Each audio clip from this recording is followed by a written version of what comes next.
Some people want a 250K revenue a year business. Some people want a 2.2 million revenue a year business. They look different. They're different models. So we create a strategy plan for that. And then a lot of times my job is just, okay, come back. All right. Come back. Okay, let's keep working the strategy we laid out. Right. And we only pivot when we know something hasn't worked, not because something feels a certain way.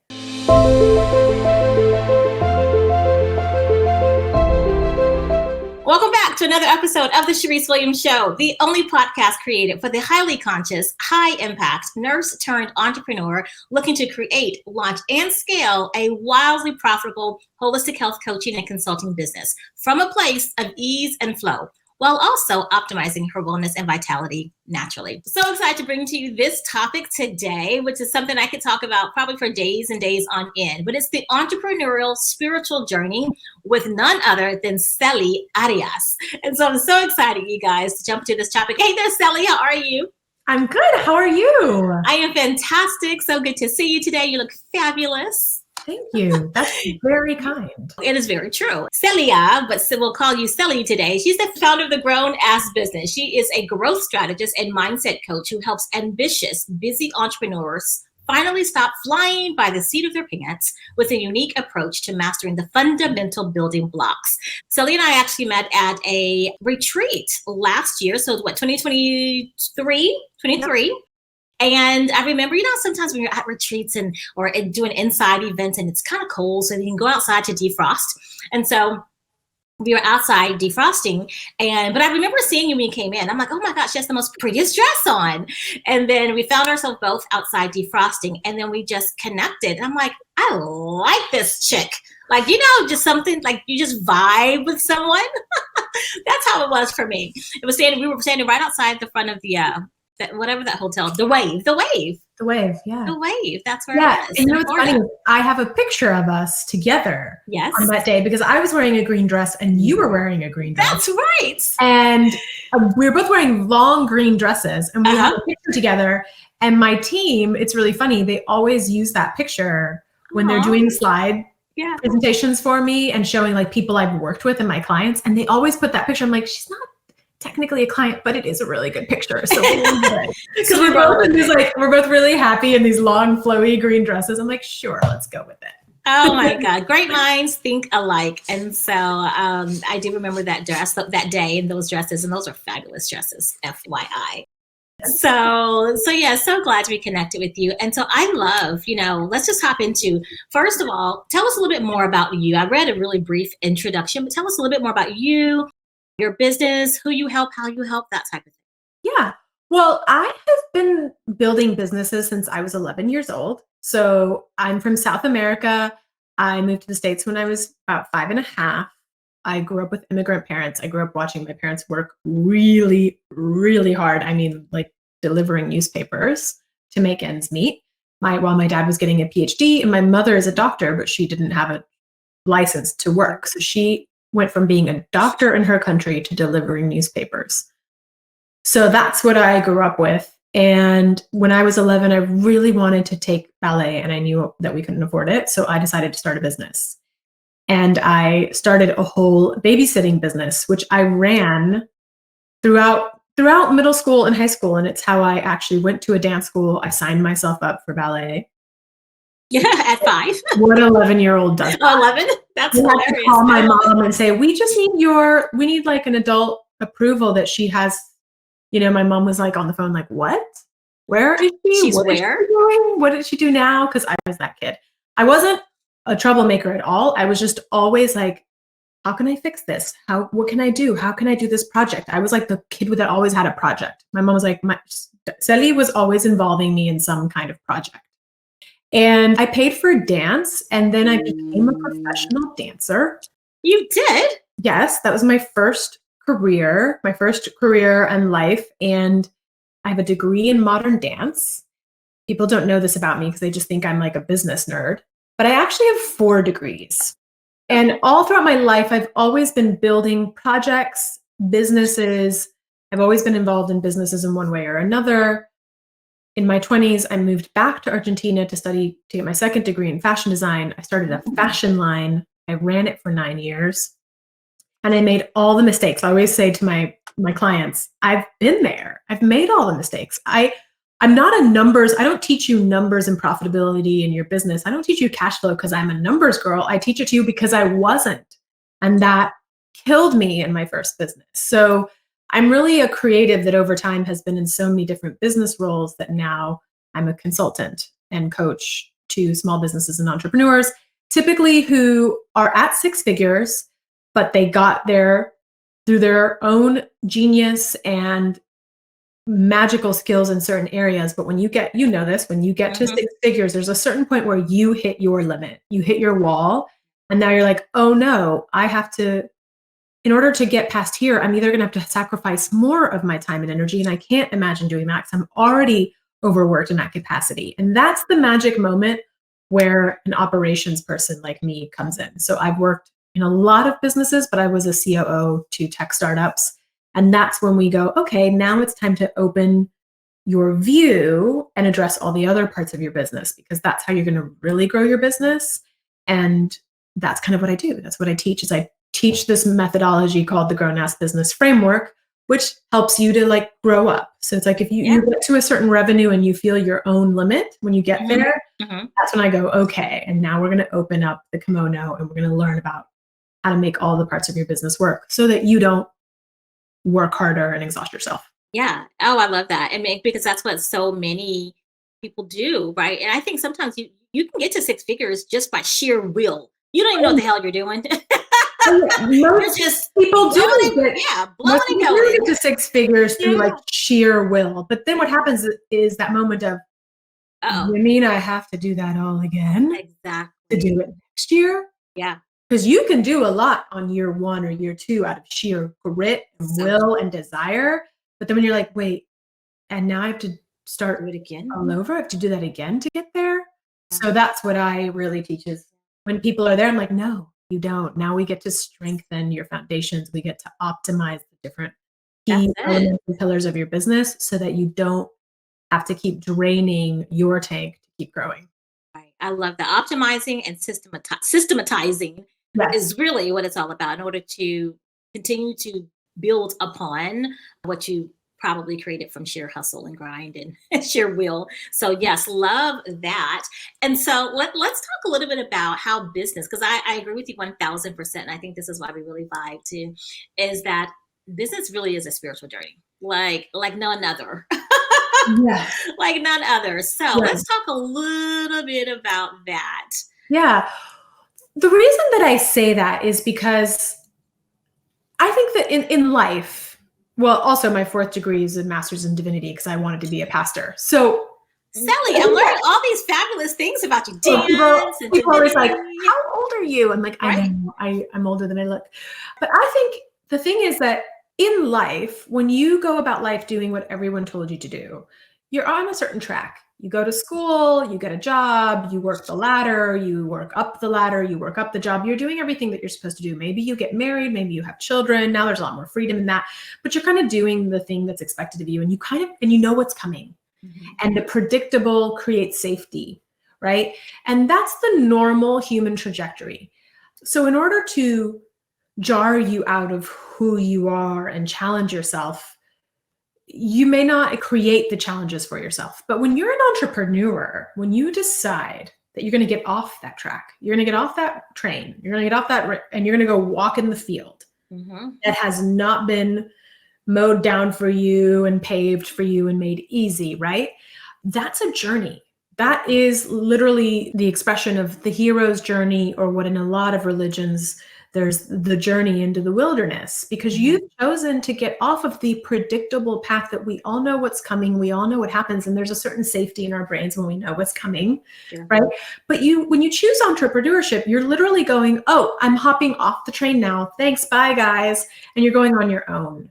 And what that means is you're going into the wilderness, and if you don't have a machete, you're just wiping things away, and people are on the train yelling at you like, come back, what are you doing? Are you still trying to build that little business of yours? Oh, gosh, yes. You're really on a spiritual journey where you can encounter tigers and snakes and, and all the things that happen, and it's unpredictable.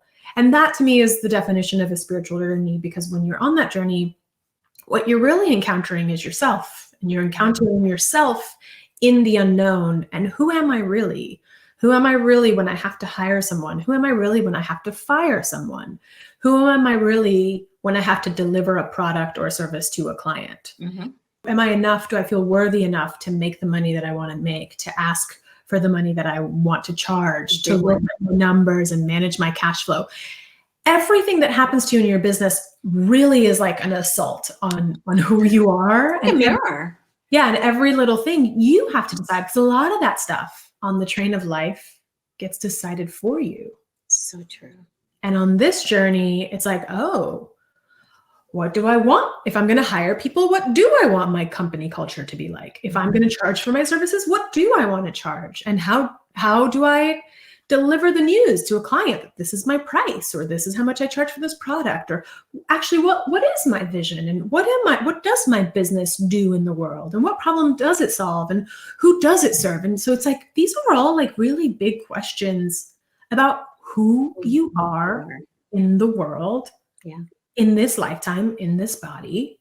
And I just think sometimes you don't realize it, you hop off that train thinking, this is gonna be great. No boss, no rules, my own time, right? Like, and it is, and you're gonna get confronted with all these things that you have to start to make decisions about yourself and who do you want to be. Yeah. So I think that's a spiritual journey. For sure. And I think you mentioned this a second ago, but it's oftentimes for the first time ever in life that you've literally had to be that introspective. And it's a beautiful thing. It's a beautiful process, but oftentimes we haven't encountered it before. Oftentimes we haven't had that mirror held up to us and say, okay, who are you now? Yeah. Who are you now? Who are you in this season of life? What is that you really want? Oh my gosh. And I'm sure you've experienced this. When I ask nurse practitioners, that are transitioning to the entrepreneurial space, like, what is it that you really want? And they're like they haven't sat with that, because they haven't sat with that. It's a new journey. But again, it's a beautiful journey because we get to create it. We get to create whatever it is that whatever it is that our heart desires, which I think is just one of the most beautiful things about entrepreneurship. But it truly is a journey of self-discovery. No doubt about it. Yeah. No doubt about it. Yeah. And so also, I mean, I think even what you just said, even realizing that you could possibly create whatever it is you want in the world, that in itself is a huge journey for people. Yeah. A lot of my clients come to me and they've maybe already worked with some coaches, or they've taken some courses, or they learned some things. And a lot of times they say, well, I have to do it this way. I'm like, why? Yeah. Well, because like, that's how it works, right? Like, that's what I learned at the last course I took. Mm-hmm. So it is this way. I'm like, oh, no, business can actually look, believe it or not, there's so many different business models out there. It can actually look however you want it to look. And they look at me like I'm speaking Chinese, because even in the entrepreneurial space, we're being taught in that old model that we all feel really comfortable with. Yeah, so true. Right? We feel comfortable with someone saying, oh, you're going to do this, and then this, and then that. This is how you build a business. And you have to have a course, and you have to do this, and you have to charge this, and you have to do it like this, and you have to have a team. Oh, to get 7 figures, you need a 5-person team or an 8-person team. Right. And I'm like, well, you can get to 7 figures with a 3-person team, not a 2-person team. Yeah. People are like, wait, what? Yes. You can? I'm like, yes, you can. Yeah. So it really is the space where also just giving yourself permission to want something different is already in itself a self-reflection. Yeah, absolutely. And I also think you said something that made me think about this. And it's the point of, for many of you, it's getting to know who you are. So you talked about, we relearn different things from different coaches, different courses, whatever the case may be. And we kind of take it as truth because we don't have anything to compare it to.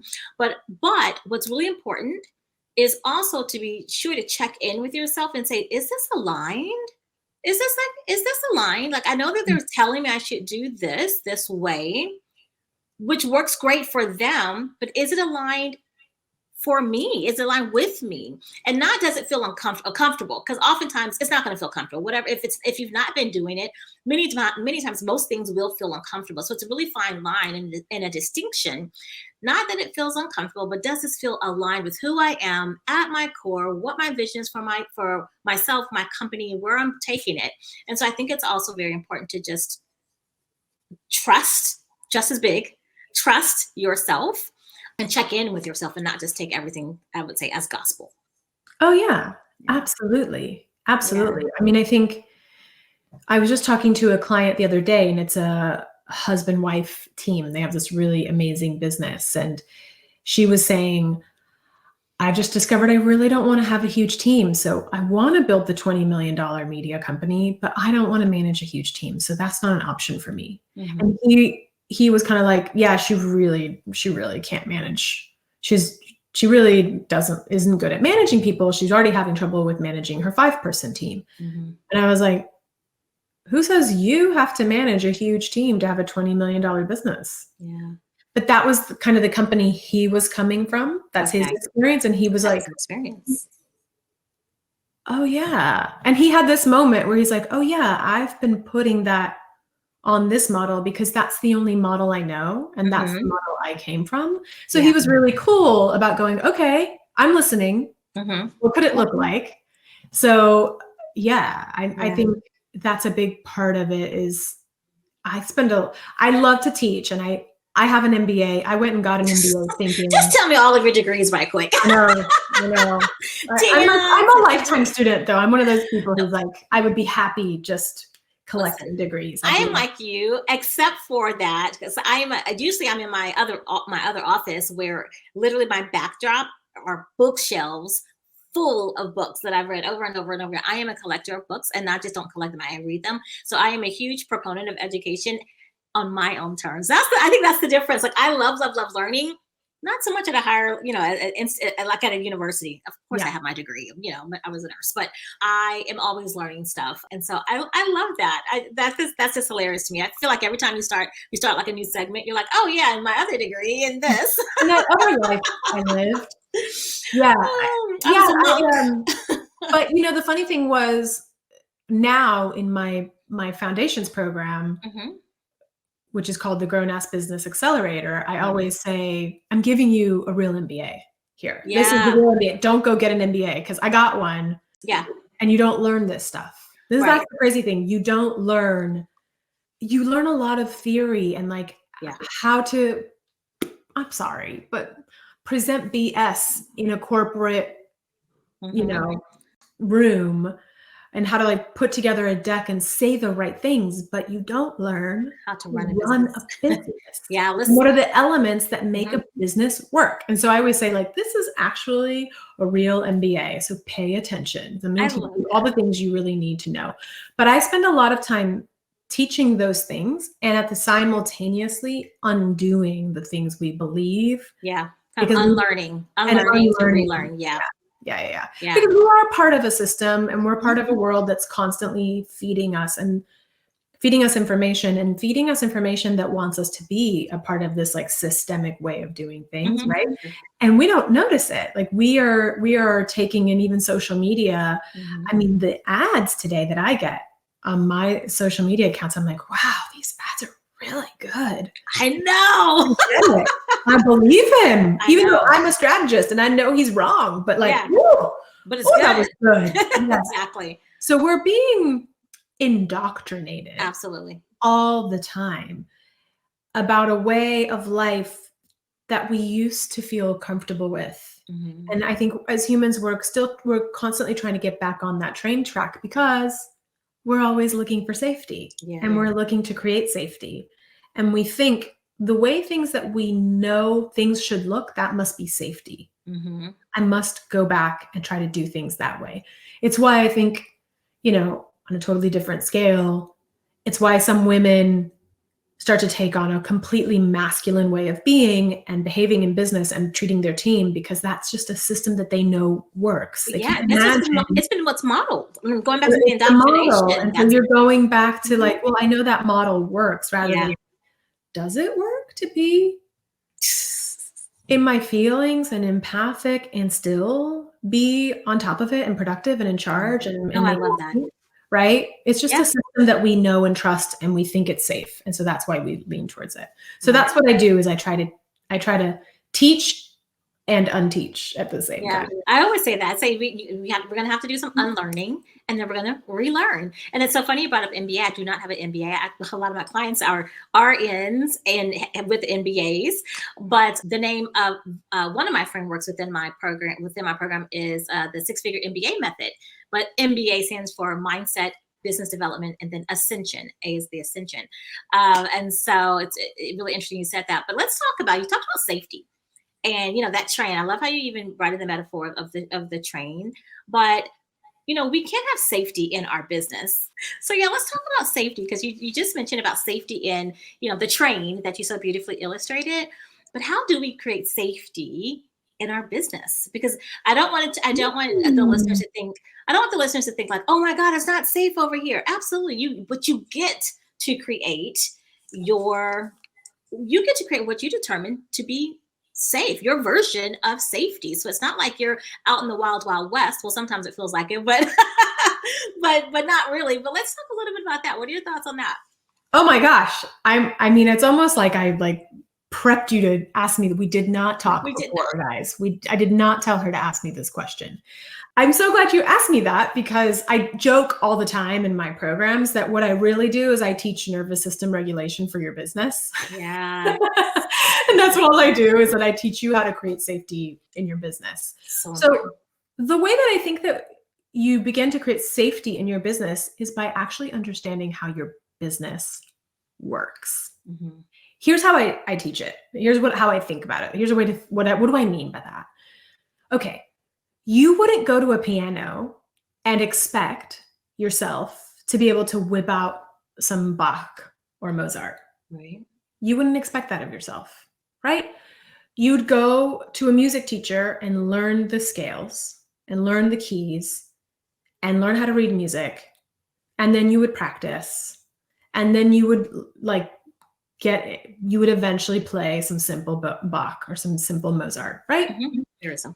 And that understanding that system, that creates safety for you at the moment where you have to perform. What are you going to do? You're going to go, I know this. I know how to read music. I know my scales. I know the keys. I have a relationship with them. I understand them. I can breathe through this and I got this. But the thing is, as business owners, we go into this thing that we don't know anything about. And then we wonder why we are living in stress, burnout, and overwhelm. Yeah. It's like the same thing, right? You wouldn't expect to get on stage and go do lots of fouette turns and jumps and be a professional ballerina. You'd go into a studio and you'd learn pliés and tendus. Boring as hell, but you would do it. Foundational. It's the same. It's the same. A lot of people are missing just understanding the game, the sport, the art of business, right? They're missing those foundational pieces because they're boring. And they're wondering, why am I so exhausted, burnt out, overwhelmed, frustrated? Why are all these guys on ads on Instagram? They keep selling me all this flashy marketing stuff. Why do they seem like they're having such an easy time? And then I paid for that guy's course, or I took that class, or I got coached by that woman, and I'm still feeling this way. It's because they're selling you, get on stage and be a professional ballerina. They're selling you that, and no one really sells you, not even MBAs, really sell you, actually understand the structure of business and how it works. Yeah. Because that's how you calm down. When you're like, oh, wait. Like my clients, we have this product that I've made inside my programs called the CEO Control Center. I very intentionally called it a control center because I'm not a control freak, but I think at the end of the day, we all want to feel in control of our business. For sure. Right? Yeah. And so when people are like, I don't know about how am I going to get this number and how am I going to hit this goal and I'm like, okay, go to your 7-figure manifestor in your control center. Tell me the plan. They go and look at it and they're like, oh, right. Yeah. I have a plan. It's like you bring them back to center, like you help them recalibrate.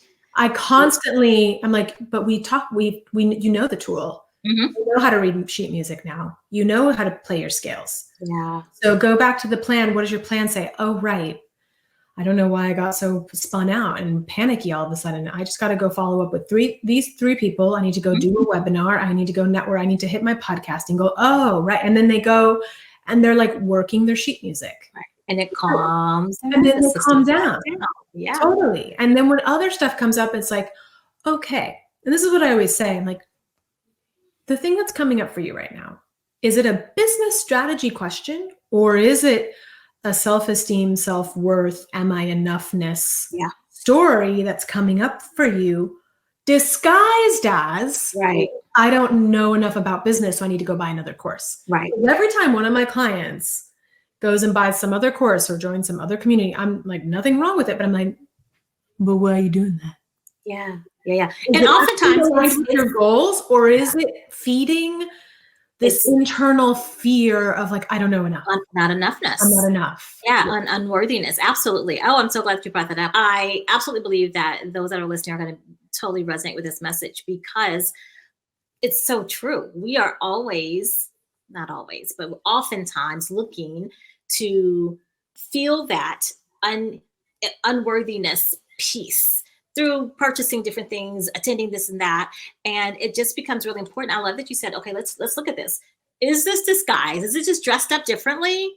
And so because we address it differently. If it's actually a business issue, business strategy, okay, that's one thing. But if it's coming from a place of not enoughness, unworthiness, dysregulated nervous system, okay, you know what?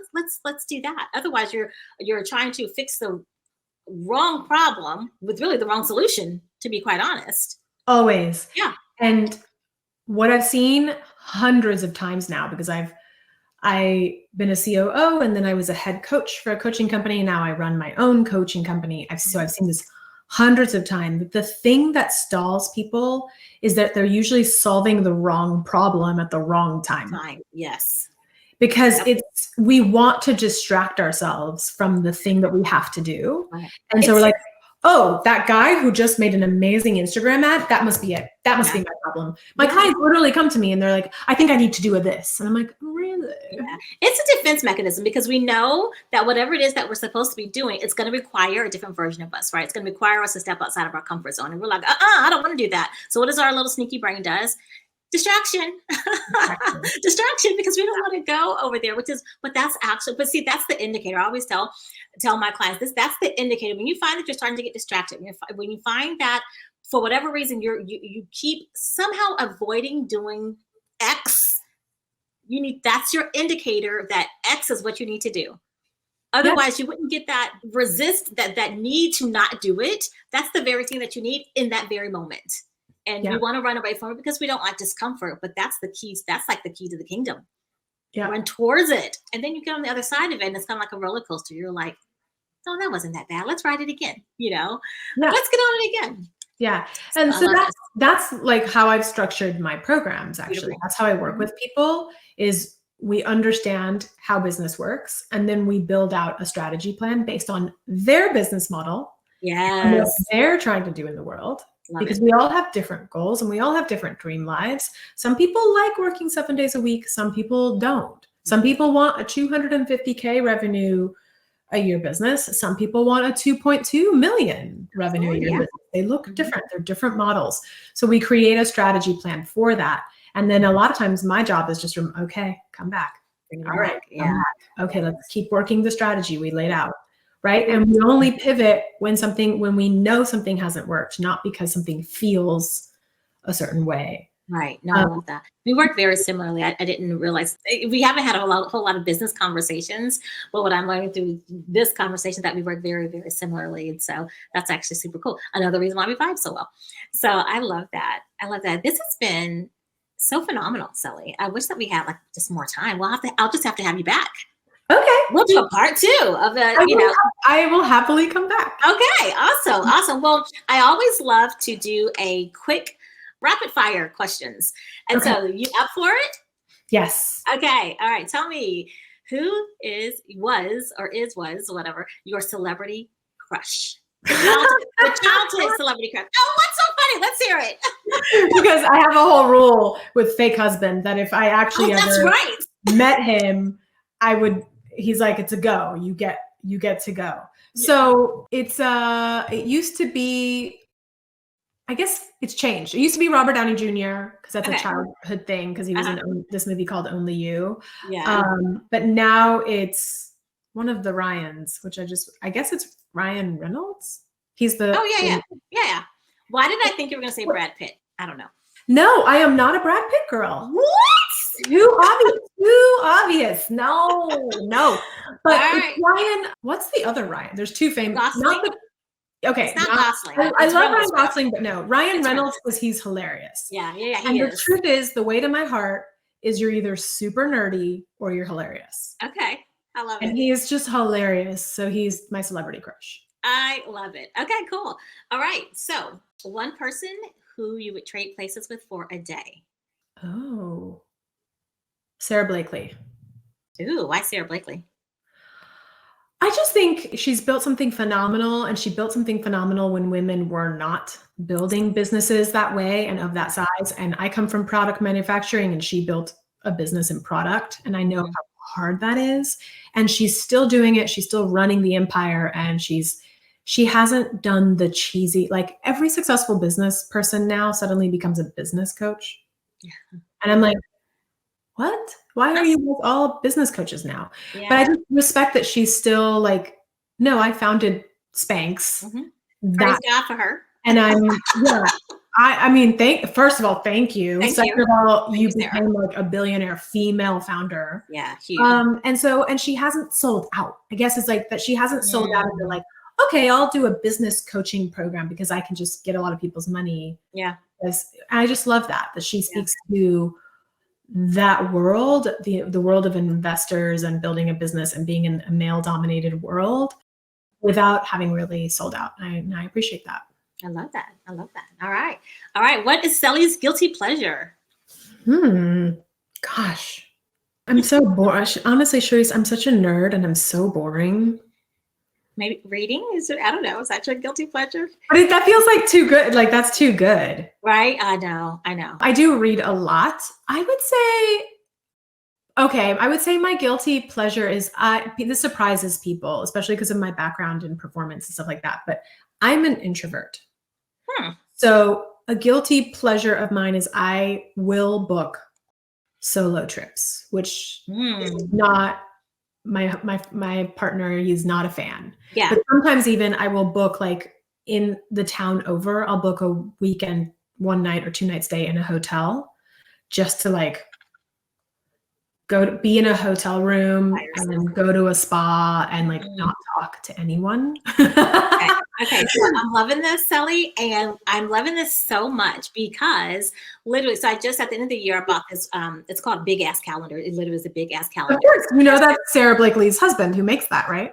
I have that. It is not. Girl, you and I are so like the same person. I'm telling. Are we sisters from another mister? Like sisters. I'm telling you. Oh my God! And I bought that calendar every year for the past 3 years. I just found out about it. Like literally, it was the last 2 weeks of the year last year, and I'm like, I gotta have it in my life. 365 squares, and anyway, and so, but I intentionally dropped in there just that solo trips, whether they were literally downtown. Or they were Austin. Austin's only like 2.5, 3 hours from now. I love Austin. I love the vibe of Austin. So I have so many just solo weekend getaways. And I'm an extrovert, but I do love my me time, and I love me some spas, girl. So yeah, I'm so excited. That's so funny. Okay, all right. Let's see. We'll do a couple more. Best compliment you've ever gotten. I don't know, but the other day I made a joke on Instagram stories about some cult leader or something, and two of my clients DM'd me and they were like, the truth is if you started a cult we would join. And I was like, what a compliment. If you started a cult we would join. That's kind of weird. Cool. Oh, that's funny. I love it. That was a recent one that I was like, I'm just gonna run with that as a compliment. Thank you very much. Yeah, that's cool. All right, let's see. What's the biggest risk you've ever taken? I think I take risks all the time. I think an entrepreneur have to. I think that is something that people don't expect of me and wouldn't think that I do, because I'm so grounded and stable, and I'm like, the teacher that kind of walks you through the step by step. But I've gotten here by taking risks. I mean, Yeah. After college, I moved to California where I had no contacts, no connections, and started over. From there, I moved back to Argentina where I had no contacts, no connections, no nothing, started over. I started a clothing line. I was homeless. What? I could have thrown in the towel when I was homeless, but instead I stayed and I like worked through it and worked it out. Like I could have, my mom was like, come home, come back to New York. And I was like, I have to see this through, Yeah. So I think that that's actually a surprising thing that people don't expect of me is that I am a risk taker. Yeah. Yeah. Interesting. All right. Last one. What is the worst piece of advice you've ever gotten? I've noticed recently that I've gotten a lot of bad advice. I've had a very been in reflection for the past few weeks, but I will say anything that when someone says something and it just doesn't energetically align in your body, it's just bad advice. And it doesn't matter who it's coming from. Mm-hmm. And I will say the worst business advice I got was when I just left my full-time coaching job and I was a complete unknown on the online space. Mm-hmm. A guru coach that I know, he's very, very famous and well-known. He was like, well, you can't scale doing one-to-ones. You have to go one-to-many. So that was actually bad coaching and bad strategy because I hadn't been on Facebook. I hadn't built a following. I hadn't built a personal brand. Mm-hmm. And I actually think that when you're starting out, it's very hard to go one-to-many. That's just the model that he knows. Yeah, exactly. Exactly. And And I that's the agree. model that he's worked. So, and I did it. Mm-hmm. And I once again put myself back in my 20s where I had to grit and like will through it and work to prove myself and work to get people in my group programs. Because I kind of went from being a best kept secret behind the scenes of other people's businesses to being a nobody convincing people to come into my group programs without a lot of marketing budget, without a fancy brand at all. And I kind of intentionally did no fancy brand just to be like, you don't need all that. Yeah. But I really paid the price for that bad strategy move. So that's also why I really teach timing is everything. Because I just think that that's the only model he knows. And therefore, and I think there's just certain things that are right for you at certain times. And I would have had a much easier journey had I just done one-on-ones for a year and a half. Yeah. And then built a foundation, built more content, gotten more known, and then launched my group program. Yeah. I'm now running a successful group program that I just adore doing and I love doing, and I love teaching groups because, again, I wanted to be a preacher, so it makes sense. And I love teaching and I'm a good teacher, but I wouldn't recommend it. When you get coaching that's ill-timed and you try to do it and you go for it, it can really mean like 4 times the amount of work and you needed to do. And so I always try to advise my clients to do things where they're at in the journey. And so if I see them trying to do something really way out here that's really too big for them, I'm like, I get it. I totally get it. You heard that here. You heard that from this person. Let's do that when you're at this number or at this many followers or at like when you hit this milestone, let's do it then. Because I feel like that's more responsible coaching. But that coaching is something I've been meaning to write content about because it really set me back. Yeah, no, that's absolutely, you definitely should write content about that. And it's so important. And I won't even go on and on about it, but I agree 1,000%. And I find that with one-to-one, when you're new and you're starting with that one-to-one, I mean, so much can be said about just the level of confidence that you develop after helping one-to-one. It's not like you work with one person for a year and then assign another one. However many people you feel like you have the capacity to serve in a one-to-one capacity, but you're confident, like you get so sure and you get clarity. And like I said, clarity and confidence, I think, is probably the two biggest things that happens when you work in that one-to-one. And I agree, a year and a half seems to be like the sweet spot from what I've experienced with my clients and myself. And then you're like, I got this. Bring them on. Like, I mean, you're asking, and for that, at that point, you're like, okay, I want to do more. I do want to do more, or more of a one-to-many. I want more people. I want to impact more because you're solid now. Yeah, because you're solid. So I love that. Oh, thank you. Thank you so much for all the goods that you've shared. And you actually have something you want to share with our audience. You want to tell us a little bit about that? Oh, yeah. So I've developed this much broader framework because I do believe to this point, it's important to know where you're at in your journey to know what you need to focus on next. And so my clients who come into my program, they experience this very, very deep business audit. But I've created a mini version of it, which is like in quiz form, and you can get it at quiz.celiaarias.com. And you can take this very fast, like 12 question quiz, and it kind of gives you where you are at in my framework so that you're like, okay, I keep focusing on more social media content, but it looks like according to this quiz, I'm really weak in this area and I probably need to look into either learning this or investing some more time over here, because we're going to have the marketers tell us all the time, just make more reels or get on TikTok or whatever the thing is. But that's actually not how you grow business. That's just how you give them more of your time and your money. But to grow your business, you need to know where you're strong in so that you start focusing in on the gaps, whether it's you either learn those skills or you find somebody to support you that has skills complementary to yours. Yeah. So that quiz kind of helps you get a sense of like, where am I really? What should I be looking at? I love that. I will definitely make sure to link that. I'll have my team link that down in the show notes. So that'll be phenomenal. And so thank you for that. Thank you for sharing that with with my peeps. And thank you so much for your time, your energy, your wisdom, all the things. Yeah, I appreciate you for having me. You're and like, welcome. see, green dress, and we. The more we talk, we're like, yeah. It's, so like we're apparently sisters. I mean, clearly, we're probably twins. I mean, who knows at this point? At this point. No, oh my gosh. All right. So, and thank you to the listeners, you guys. If you love this podcast, be sure to connect with Celia. Be sure to connect with me on Facebook and Instagram. We'll make sure to put all the links down below. But I love hearing your insights and your reflections and all the things. So don't be shy. Definitely share those. I read every single message. I'm sure you do too, Celia. And as always, y'all, I love you. I appreciate you. And I cannot wait to see you next time for another transformative episode of the Sharice Williams Show. Bye for now.